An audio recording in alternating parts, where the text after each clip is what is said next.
myself, Chair Catherine Harrington. Joining us by telephone, we have Commissioner Pam Treese, and joining us via the Zoom application, we have Commissioner Roy Rogers. Not yet, Madam Chair. I will keep an eye out for him. Okay, we expect him to be joining us shortly.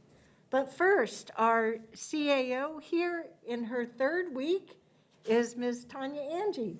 Thank you, Chair Harrington. I wanted to take this opportunity to provide another update to the board on our current emergency, which continues to unfold. And I do appreciate Philip being here. If there's additional questions, Philip is up to date, as always, on the most accurate information. So I'll look to you, Philip, to help answer any questions the board may have. So this morning at 11:30, the county activated our EOC, first starting in a virtual form. And this is in response to several fires, power outages, and other wind impacts. Staff have formalized initial objectives, and they are 1, situational awareness, B, interagency communications, and C, planning response for shelter and mass care if needed. We have notified the state, and level 3, and this is important to note, level 3 evacuations have been ordered for Dundee Road and recently Cherry Grove. The impact of this is 60 to 70 homes in the area with approximately 200 people, and Red Cross has been activated. Another item to note is the fairgrounds is ready to help support safe sheltering of animals if needed. So, Philip, did I miss anything that you'd like to add? Okay. No, I think you covered it. Happy to answer what questions we can. I have a couple of questions. So are there multiple fires happening here in Washington County? Yes, there are, and it appears that the one just south of Hag Lake is the most resource intensive right now. But there are many fires, small and not so small, being reported throughout the day. Oh my goodness, okay. And last night when the smoke blew in, I was concerned about the folks at the Safe Sleep Village. And on one hand, I was comforted by the fact that they could take refuge in the Cloverleaf building, but then I realized that for sleeping during the night, they were back outside. Do you have any thoughts in terms of how that was handled or anything? I don't know how that was handled. I'm not sure if anyone else here does. That's a great question. We can try to follow up with you. Yep, that would be great. Thank you. So if folks are looking for some really good information sources, I noticed over the lunchtime that the sheriff's office has a Facebook page that mentioned one of the fires. Does the Washington County Facebook page or social media feeds have information for folks? Yes, the Washington County Facebook and Twitter and Nextdoor accounts are all pumping out information, mostly sharing information from our first responding partners who have the firsthand knowledge on the ground about what's happening. I think that the Sheriff's Office is also working with our dispatch center, Washington County Consolidated Communications Agency, to do community notification. And I was just listening to the Sheriff's Office talk about going door to door in the small unincorporated community of Cherry Grove. They're doing everything they can to make sure that everybody is safe. Okay, great, great. Well, I remember when there was the forest fire out by Hag Lake a few years ago, and the number of people that I knew that have horses in that area, and they wanted and needed to get their animals secured and to a safe, stable place as quickly as possible. So towards your mention of the fairgrounds being available, what would you say is the most reliable information resource that they should go to? Oh, I would say that the local community members should work in cooperation with the sheriff's office, as the sheriff's office is conducting the actual operation of evacuation. Wonderful. Great. Thank you very much. Chair Harrington, if I could just add to that, as the sheriff's office is going to door, community members that do have animals or other needs, though, that's a great time to be making sure that those are mentioned. Great. Thank you. All righty. Thanks very much. Thank you. I just want to also, Chair Harrington, just express appreciation for the entire Washington County team that is working on response, and Philip for taking the time from your EOC operations to come in and provide that update. Great. Keep up the good work. Everybody be safe. So we'll move on to our regularly scheduled agenda. And the first topic for this afternoon is election ballot drop boxes and related matters. So I'd like to turn it over to Margaret Garza, our Director of Assessment and Taxation, as well as Miki Kuai, our Elections Manager. All right, thank you for that introduction, Chair Harrington and fellow commissioners. We're happy to be here with you this afternoon to share with you what we know so far about the election and give you every piece of information as we understand it today.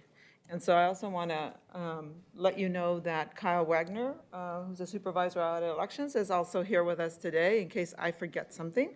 And then also Lisa Dupre is here, and she'll be reviewing the communications plan that we have towards the end of the presentation this morning. So thank you.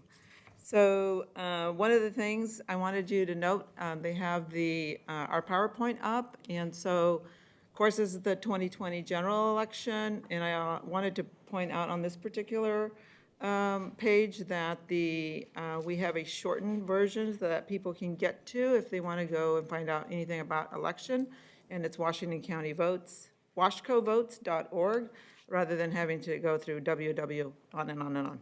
So anyway, I want to bring that to your attention. And then the other thing, just before I get into all the other details about the election, is I just want to put a plug out there about voting early.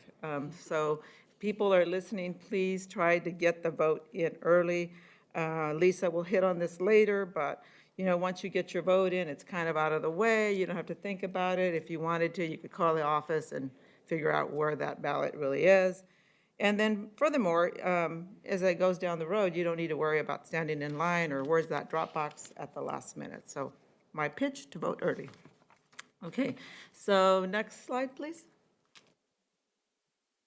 So what we plan to present today during this work session is to give some overview of the key election dates that are coming up between now and actual November 3rd, talk about some of the election statistics that we've seen over the last couple years, talk and bring you guys up to speed in terms of where we are with drop sites, particularly as we understand that we had a huge a lack of drop sites in the Beaverton area during the May election. So we want to bring that information to you. Also talk about the election hours currently and what it's going to look like when we get closer to the election. Any COVID considerations that we've had to either improvise or shore up. And then also there was a question about an elections application called Ballot Tracks, and so we want to give you some information on that. And then last but not least, a communications plan that will be shared with by Lisa Dupre. So next. So here are the key election dates I think people really are curious about. And so military overseas ballot mailings will go out September the 19th, which is, you know, right around the corner, so to speak. And then followed by out-of-state ballot mailings as of October the 5th. The voter pamphlet mailing date is October the 7th. For me, that's a really critical date because we kind of have to know what our plan is going to be by that date because everything goes to print. Registration deadline is October the 13th. The local ballot mailing and drop sites open on October the 14th. So that gives us about a month and a couple days to really get everything up and situated for the drop sites. The last day to safely mail ballots back, October 27th, is what we're being told by the USPS. I will add, though, that we will also encourage voters to, if they can, to do it 3 days even prior to that. So give them 10 days prior, just to make sure that we get their ballots on time. And then, of course, Election Day is going to be held on November the 3rd. There was a question that came up about when maybe we were going to reinstall some of the boxes that had been removed. Those are starting as early as this week, and we hope to have those done by the end of this month. So that was a question that was out there. Okay, so on to the next slide. So here are some statistics that we have looked at as we gear up for the November 2020 election. And so the first thing I'd like to bring to your attention is if you move from May 16, November 16, and around, you'll see the number of registered voters have really increased over a 4-year period from 301,000 to the May election, which was 368. Mickey reminded me this morning that we're actually up to 374,000 as of today. And so probably wouldn't surprise us to see that that number could go as high as 390,000 by the time we get to the election. So a lot of work in terms of online ballots, actual registration cards coming, online registration, and the cards actually coming into the office. So a lot of inputting for staff, a lot of phone calls coming in. The other thing I wanted to bring up is also, we talked about this a little bit in terms of the number of temporary workers that we usually bring in every year for the elections office. And so in May of 16, 72 temporary workers, November 152, November of 18, 113, in May was down to 63. And one of the reasons that we went down significantly for the May, if you'll remember, was because we're now operating under COVID. And so we have to do the 6-foot spacing. And so we're trying to continue to adhere to that as we move into the November election. And so we expect that for the November election, that we'll be probably a little over 100 temporary employees and still be able to comply within the governor's orders. Then the other thing is really to look at the numbers, percentages for mail and drop site. And so if you look at the 3 prior elections to May, we're doing pretty much a 45, 40, 60 kind of split, where most of them are coming in through the drop site, the ballots are, and latter portion are coming in via the mail. But if you look at the May election, the numbers were flipped. So we go to a 55, 45, where we're hoping that that is also the message that we can deliver as we're moving into the November election, that we hope people send their ballots in by mail, and that we won't, and also that will help also with the COVID situation that's going on. So I think those are the things I wanted to mention in terms of those particular statistics moving forward. Next slide, please. So in terms of the drop sites, and I know there'll probably be a lot of questions around this particular theme, as it should be. So we have talked a lot internally with both WCCLS as well as with facilities and certainly our elections staff, and have actually brought in the county administrator's office to also help us with some of these things. So we've looked at the phasing for drop sites in 3 different phases. Phase 1 being the immediate to get us through the November election. And then phase 2, really looking over and beyond that. And then phase 3 is really looking at it at a completely different way. So if we looked at phase 1, we were really trying to identify, as we lead into the November election, what were the areas in Beaverton that really we needed to shore up, because we had a lot of need in Beaverton. And if you'll remember, we had the Service Center East facility that was flooded with people at the last minute, and we weren't as prepared as we would have liked to have been. But so when we did a look at that, we looked at a couple of locations, one being the Beaverton Library, Cedar Mill Library, Service Center East, which is along Murray, and then also the West Slope libraries, to give us a little bit more coverage, if you will, in that Beaverton area. And so I've talked to facilities this morning, and it sounds like Beaverton is ready to rock, and we're going to pour the concrete and we're going to put a box. Cedar Mills the same way, Murray is the same, and West Slope. So those are confirmed. We will have drop site locations there. People can drive by and drop off their ballots. So that's a plus to us.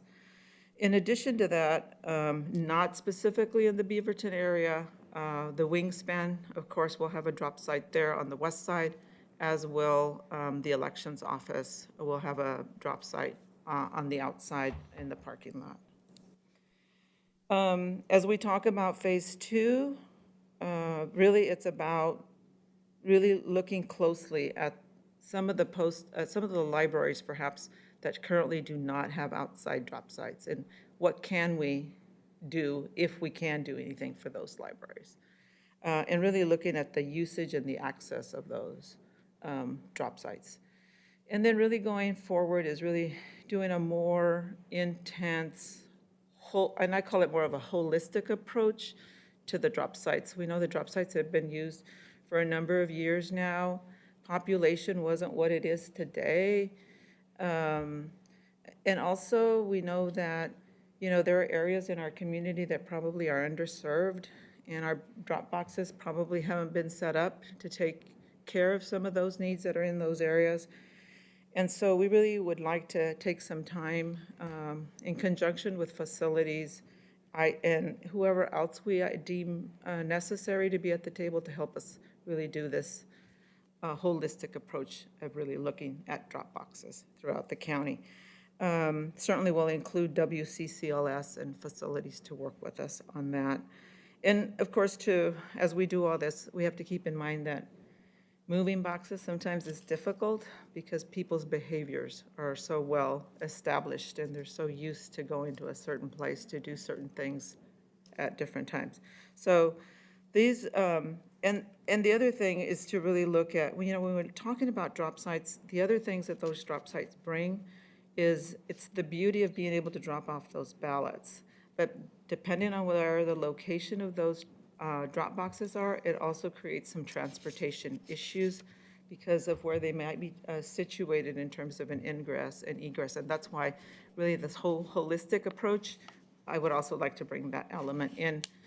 Maybe even look at industry and some of the large arterials, just really to do a comprehensive look about where throughout the county we think these should be placed. So next slide. So this slide will show you where our current drop sites are. The blue marks up there, I'm sorry the map is so small, will indicate to you where we currently have the outdoor drop boxes. And if you had an ability to count all those, you would know that there's 12 of those situated currently in the county. The other green ones are what we classify the indoor, and those are basically 7 that are situated at different libraries throughout the county. So that's where we are currently. So Now, if I might ask, yes, so this is telling me that the Bethany Library will be hosting an indoor box. what this is telling you is where we are before we get to November. So where we were, let's say where we are exactly today. So if you go to the next slide, it'll tell us where we'll be for the November election. 'Cause I think Excuse me, this is Pam. I didn't understand the answer to the chair's question. Okay, so let me try to define this map. So this map currently is showing us, this is This is now, this map, yeah, sorry. So this map right now mirrors what was advertised at the May election. This is what we currently had in terms of outdoor boxes and indoor boxes. So we had a total of 7 indoor boxes at 7 different libraries, and we had 12 different outdoor boxes at different libraries. those libraries were closed. Yes, you're right, they were closed. Margaret, can I maybe, I apologize for interrupting. This is a current scan of Washington County where drop boxes are on site right now. This would be, if you would drive around, this is where the board would see the drop boxes. I would suggest that we not spend any more time on this slide, move to the next slide, because that is what is in community interest. That will be what will be in effect for November. Right. Thank you. Go ahead, Chair. So I'm still a little bit confused. Yes. Because the Bethany Library, as I understand it, is not open for access. That's right. Let's move to the next slide, Chair, because that will show where the access points on ballot boxes. This is Chair. just showing the physical proximity. So let's move to the next one. So in this particular slide, or PowerPoint, will show us where we're going to be for the November election. So whereas prior we had 7 indoor libraries that were in effect not open, right, because of COVID, we will now have 4 indoor libraries continuing that will have what I call a pop-out tent kind of presence. They'll have one of these blue boxes. People will be able to drop off ballots there, okay? And in addition to that, we will have a total of 16 outdoor drop site locations. So we're going from the 12 on the previous slide to 16 now. That includes the 12 that were existing plus West Slope, Cedar Mill, Beaverton, which is otherwise known, the Beaverton Library. And then also, we're doing an upgrade to the Service Center East, which we've always classified as kind of the outside, but truly it was more of a headache because you had to get out of your car, blah, blah. So this one truly will be outside in the parking lot. And then in addition to that, of course, I've indicated that we're going to add, within that 16, we're also adding the Wingspan one, and then also the temporary one out at Aloclec. That'll be out in the parking lot. So I want to commend you because this slide that shows the November 2020 drop site map really does illustrate significantly more access than what we've been hearing about from our community since May. Correct. And so in hearing what you've presented today, we can be assured that all of these colors, red for the proposed new 24-hour drop boxes, green for the indoor or site-hosted, as well as the blue for 24-hour drop boxes, will all be in place. That's terrific coverage. Thank you very much. I think this will go a long way to satisfying our community concern. I see it there with the Aloha Library as well. So coming into this, I was really concerned about Aloha as well as Bethany, given the intense outcry we heard from the community from May onward. Good job. Thank you. Thank you. And then if we continue on, Chair, to the next slide, to the next PowerPoint. This also includes the 24-hour drop boxes, the indoor drop boxes, the proposed 24-hour drop boxes. And then I also added all the U.S. Postal Service sites that are in the county so that people are aware that, you know, if you drop it by in the mail, here are all the sites. Cool. And I want to say that all this work regarding of upgrading the drop sites, we couldn't have done it without the assistance of our facilities team. Neil and Gianni and Martin have really been tremendous. They've done a huge amount of legwork, securing boxes, making sure the concrete is in place, having the dialogue with the people who own the property, because, you know, that's a project onto its own. So I really want to applaud facilities for coming in and really helping us with that. So dear Mother Nature, with the power invested in me as chair of the Washington County Commission, I'm asking you to please give us good weather Exactly. all the way from now to November 3rd, so that concrete can dry, be delivered and dry, and outdoor hosted ballot drop boxes can be hosted without wind and rain and Right.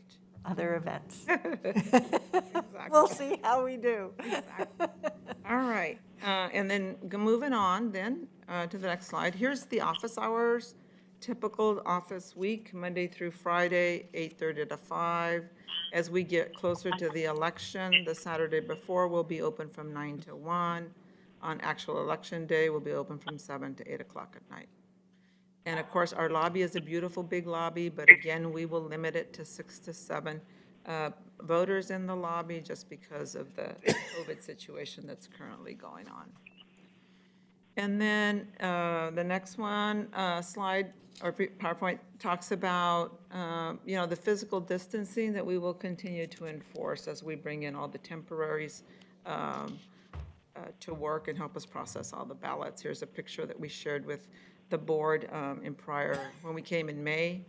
We'll continue to ask people to wear a face mask, continue to have our facilities staff come in and, as well as our own staff, to clean some of the hard surfaces as well as the bathroom cleaning.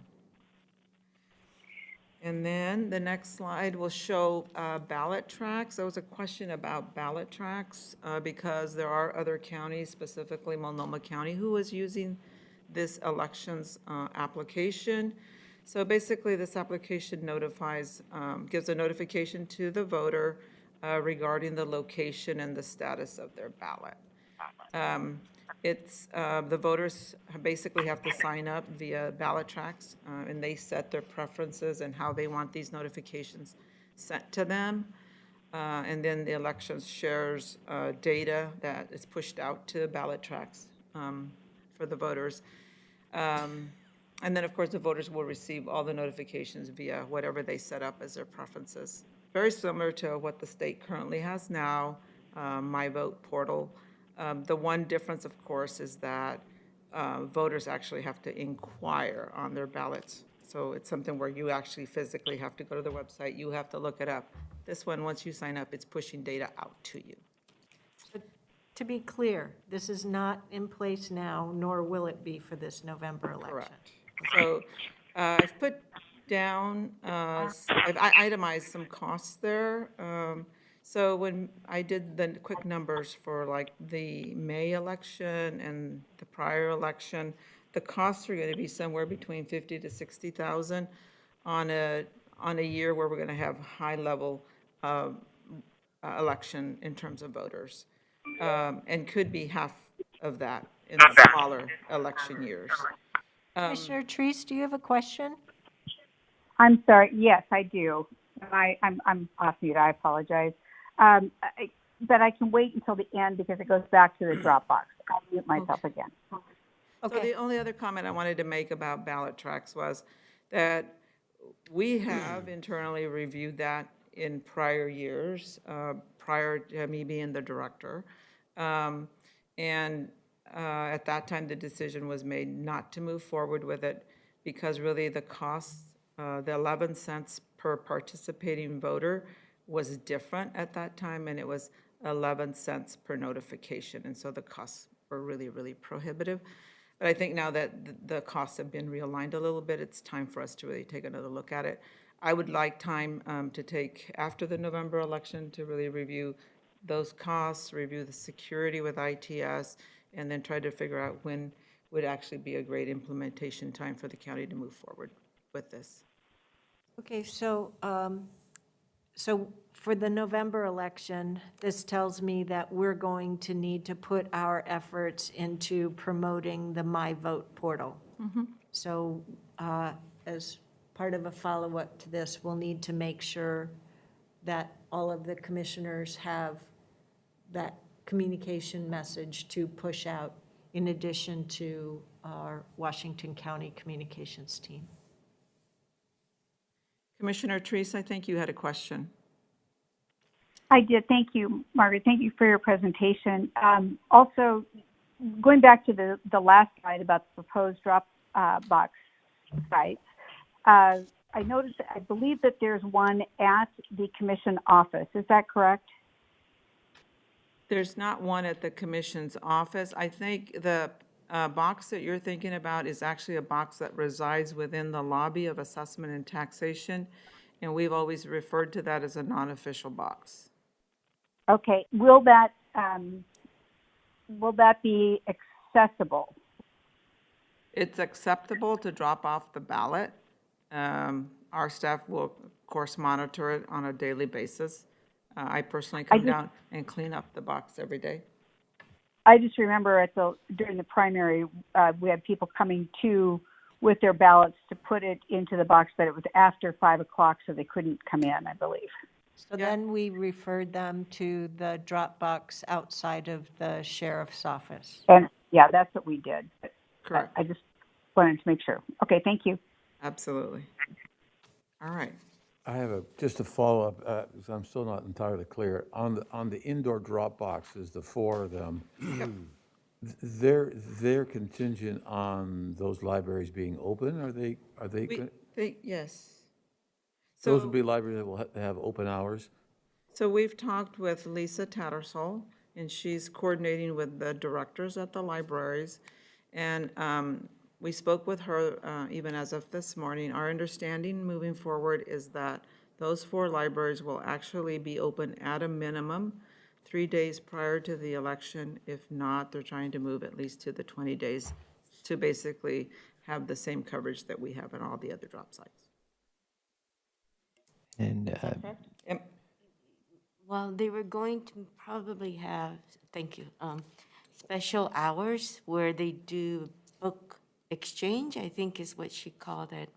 So instead of having set hours, we were just going to allow them to use the hours that they were going to do the book exchanges. So if somebody were to go to a Aloha library, they would need to probably connect with the library and see what their hour is during that day or the day they plan to drop it off. Because they could not operate during their normal business times. They are going to have a tent set up for the book exchange as well as has a ballot box out there. And that'll be for 3 or 4 days before November 3rd?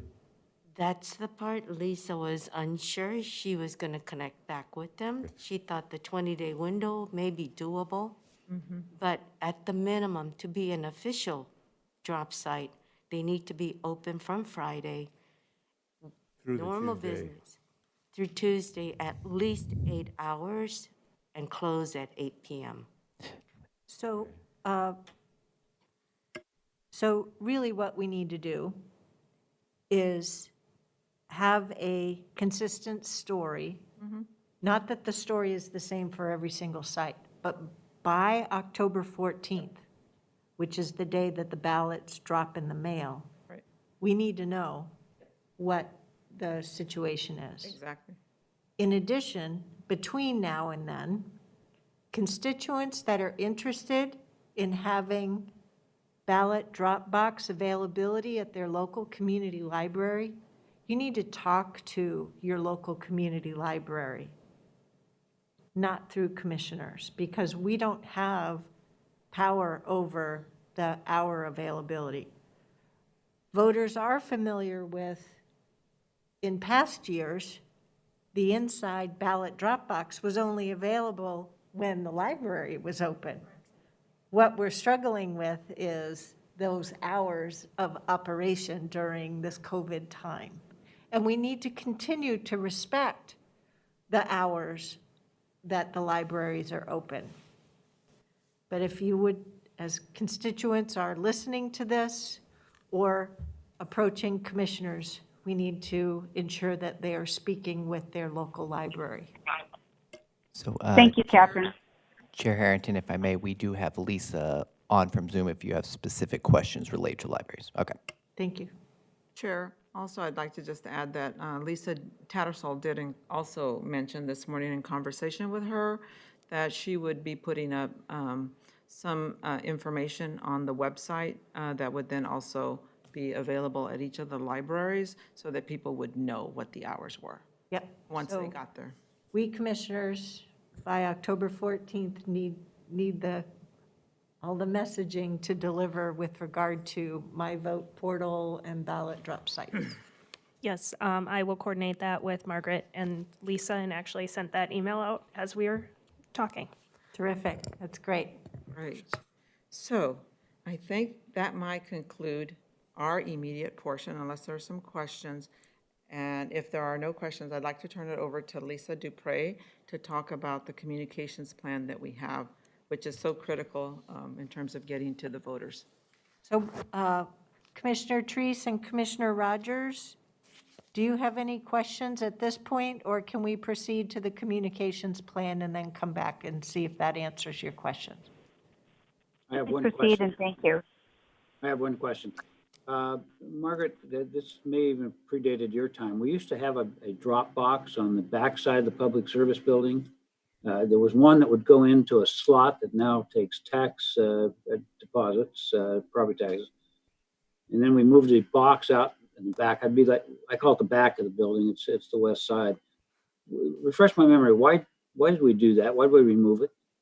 Well, initially, the box got moved, I believe, because people kept running into it.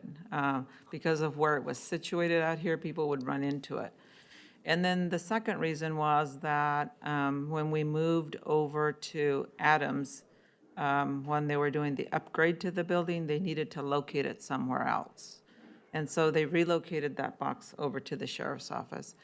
And because of the traffic impact, they felt that there was less traffic impact, if you will, out at the sheriff's office than there would be here. Just because there's not so much traffic going into that particular parking lot as there is to PSB. I would just simply comment quickly, maybe Dick would know this, the other three who are fairly new, and can't call them new anymore, at almost 2 years, but that had a terrific volume of people who use it, and I still get stopped by people saying, how do you vote here? I mean, they come to the county building thinking they can vote. It certainly would be well worth our time, I think, to revisit that location. That if you have to set it back so people don't run into it, that's fine. But people think they can come to not the sheriff's office. They're not looking for the sheriff's office. They're coming to the county building to vote. I'd revisit that. I think it was a good placement. Dick, what was your experience? Well, I didn't use it, but it was certainly very visible. And it was always accessible because it was outside. Right. I would add, I like that spot. I thought it was a good location, but I agree. I would just add that maybe that's one of the items that we would take into consideration as we're doing the larger plan, to look at where Thank you. feasibly we should put boxes, if that's okay with the board. Thank you. Thank you for raising that. Okay. Lisa, you're up Just next. a couple quick ones. You said you're encouraging people to mail their ballots, which to me is contrary to what I thought we would prefer them to use drop-off. That way we don't get into the post office deliverability fiasco and all of that kind of stuff. Wouldn't we prefer to them using Well, drop boxes? Actually, if they get their ballot, if we send their ballots out October 14th, I think I said, right? So they should have it in their hands probably, let's say, October 19th, right? And if they are able to turn that right around quickly, then that ballot should be back in our box via the mail within 7 to 10 working days. So I would think. Well, I So just, my first thought is always, if you can vote early and you can put it in your mailbox, that's the easiest box that's available to you. Obviously, if you can't, then certainly there are the drop sites. The problem that happens with the drop sites really is that on the last 2 days before the election, it's just a whole bunch of ballots to process at one time. So if we can get that throughput to be a little bit smoother rather than it all coming in or what appears to be a lot at the very end, it helps with process. There are a lot of folks who have mobility issues and concerns, having done an awful lot of door-to-door canvassing over the years. I do want to remind people that they can mail their ballots. We just want to make sure they do so within the safe amount of time for the mail processing. Postage is now paid for the ballots, so people don't have to worry about having appropriate postage as well. But nope, I'm not giving up on vote by mail. Right. Did you have any other questions right now? No, I don't think so. I think we're good. Thanks. Thank you so much.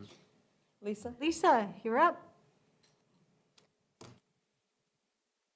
Yes, the messaging this year has been a challenge for a week. And it's just to give you a little history of how we've come to where we are today with it.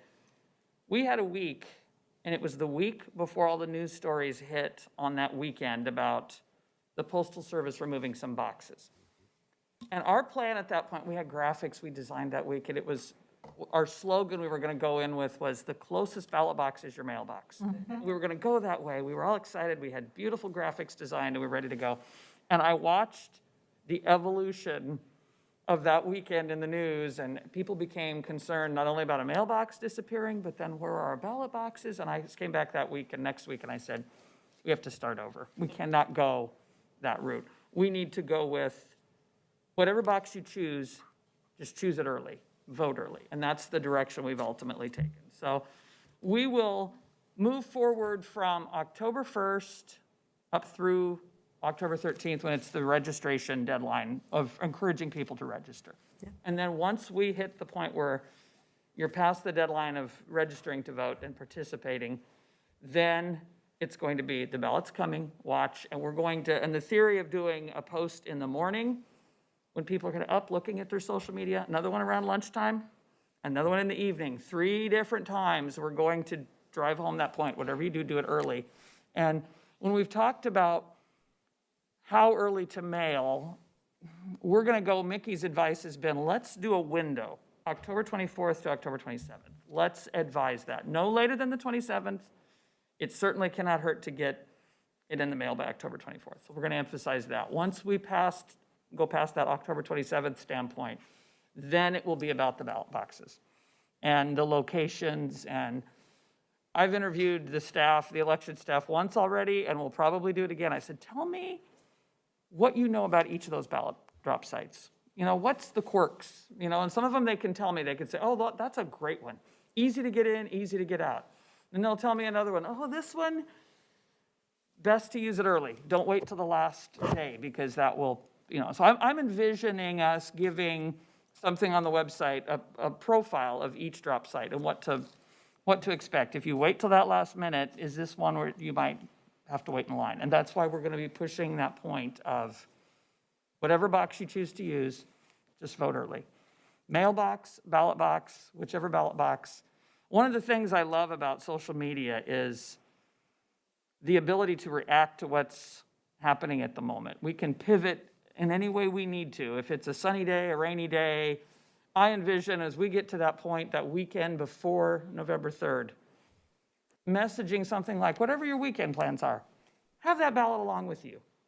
Look for a ballot box, drop it off. Don't wait till Monday night. Don't wait till Tuesday, November 3rd, and possibly end up waiting in line and in a traffic snafu that you just don't want to be into.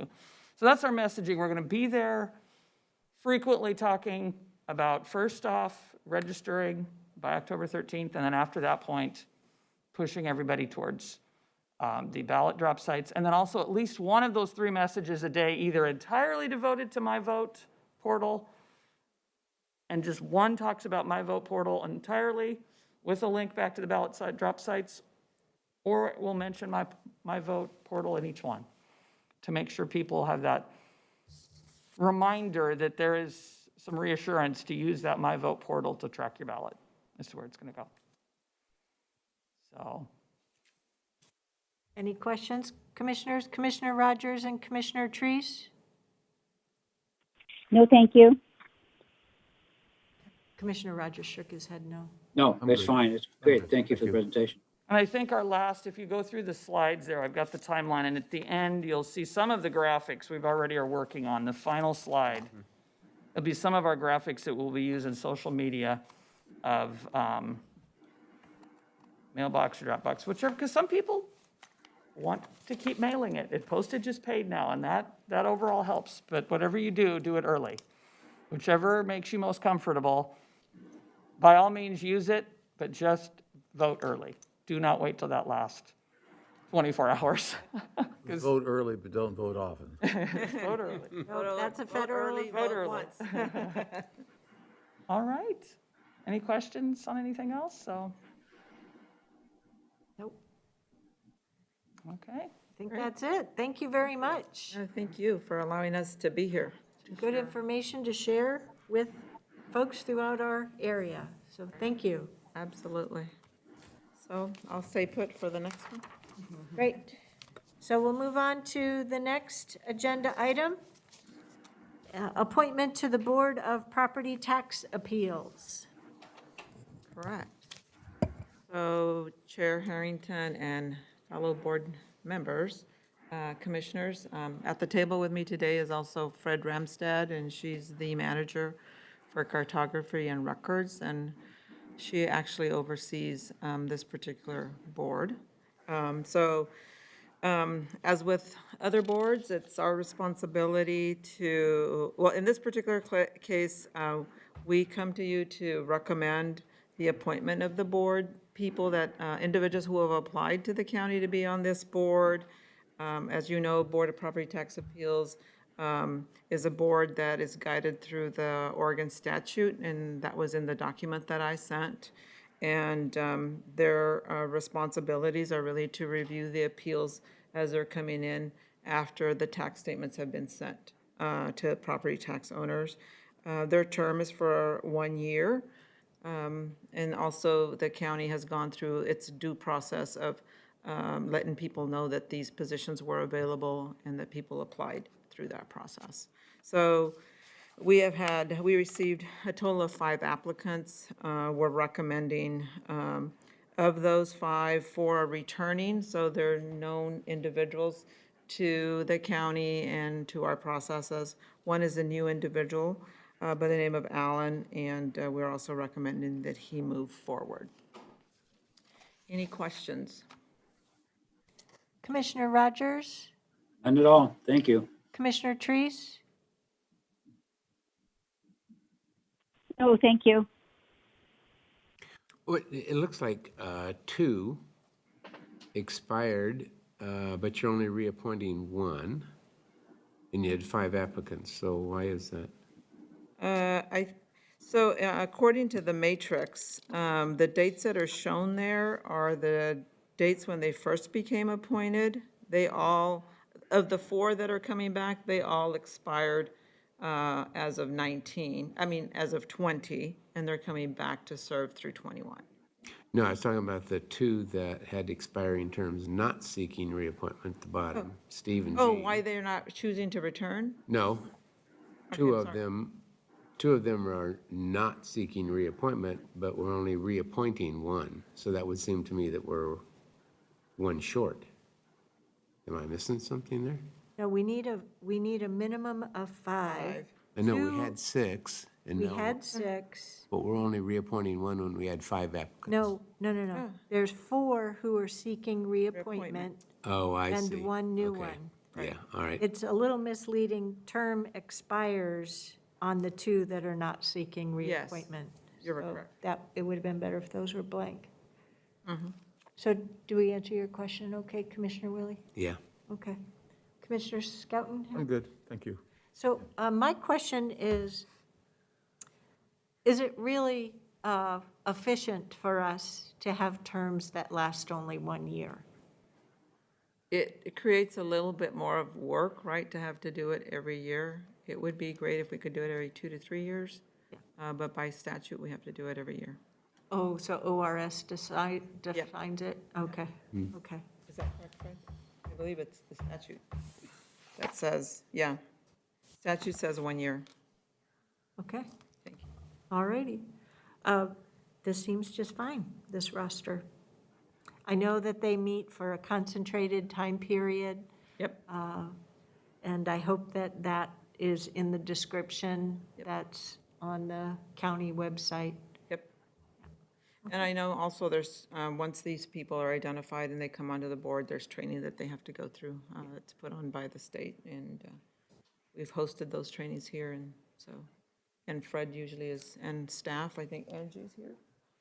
Angie's the supervisor, and Margarita, I almost said my last name, but Margarita Lopez is also one of the key staff that oversees and helps with that board. Great. Well, I don't see any other commissioner questions, so it sounds like this will Good. be a great roster for Thank you to you. bring forward to us. Perfect. Thank you so much for your time today. You bet.